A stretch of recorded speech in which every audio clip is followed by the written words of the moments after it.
神係乜嘢？喺依條命用神係乜嘢？金心係啦，依個字係用神嚟㗎。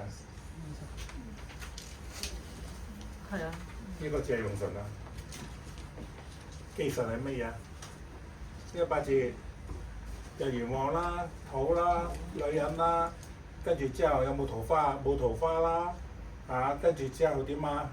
傷官啦，唔服男人啦，跟住個桃花出邊，如果有桃花出邊，咪個男人出邊有好多個女朋友啦，跟住旺夫啦，旺夫有女人啦，跟住之後會唔會離婚啊？行到戌字咪天打地沖冇會離婚啊？戌字啊？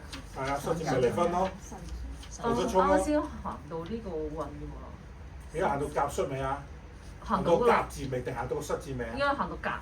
甲字嘅話，老公開始拍拖，跟住即係吐出嚟俾人知，跟住戌字，跟住發生問題離婚啦。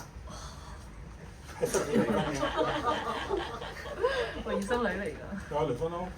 但係佢好彩喎，好運喎，佢全部都阿爸阿媽俾佢喎，有樓有車乜都有喎，唔使自己。有樓有車，我有財有冇庫啊嘛。有財有冇庫代表咩啊？屋企有資產俾佢咯，父母百年歸老有錢咯。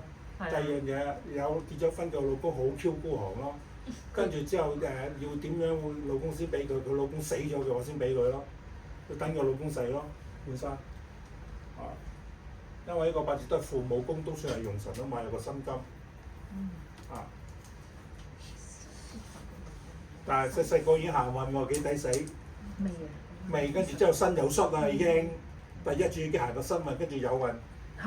跟住之後戌行緊衰運，人生最衰運，跟住亥子丑繼續有錢啦，係咪啊？黑屋企啦，係咪啊？黑老豆啦，係咪啊？老豆俾晒佢咯。係啊，黑老豆㗎喺度咧。呢啲八字一般啊，就係行運補救到。